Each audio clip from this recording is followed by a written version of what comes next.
Yebo, ingane zawethu impela sibona lapha izindaba-ke ezinhle phana-ke endimeni-ke umculo kaMaskandi njengoba-ke sibona laphana-ke insizwa-ke edabaphansi-ke emdletsheni kuyilona-ke igcwamele isha njengoba-ke selisi-ke imoto-ke entsha khaca-ke yakwa-40 i-Raptor-ke ephuma kona-ke lo nyaka bafethu-ke ngaphandle basikhuluma kakhulu ngicela ukungiqala nginibingelele yona-ke Mbuso City MTV sithi njengoba siqala ngona i-channel ake wenza okulungile uciphize usubscribe nawo notification bell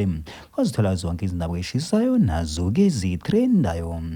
Hayi-ke wengane zawethu impela sibona laphana-ke uyigcwama-ke leyishaka abanye bathi mthandeni-ke SK njengoba-ke esesike umaceceke-ke wemoto-ke yakwa-40-ke i-Raptor-ke ephume kubona-ke lo nyaka njengoba-ke ememezele phana-ke ephijini lakhe-ke lazokuxhumana-ke lokwa-Facebook-ke nakuyizindaba-ke ezinhle-ke nezokuziseka abantu abaningi-ke babebona-ke impela-ke iqhawe-ke labo-ke limane-ke elisi-ke impela-ke izimoto-ke zohlobo-ke oluphambili. Hayi-ke wengane zawethu impela-ke zibe njalo-ke izindaba-ke ezinhle sibona laphana-ke nabo-ke abalandeli-ke bejabule-ke kanye nalo-ke igcwamile isha yona-ke ingane-ke yakhe-ke impela-ke isike kulona-ke usuku-ke namhlanje bafethu-ke mina ngiMbuso City MTV bafethu ngithe-ke ningivumele-ke ngihlabe phasi ngedoloni ngithi nje idibane kuyona-ke ividiyo elilandelayo.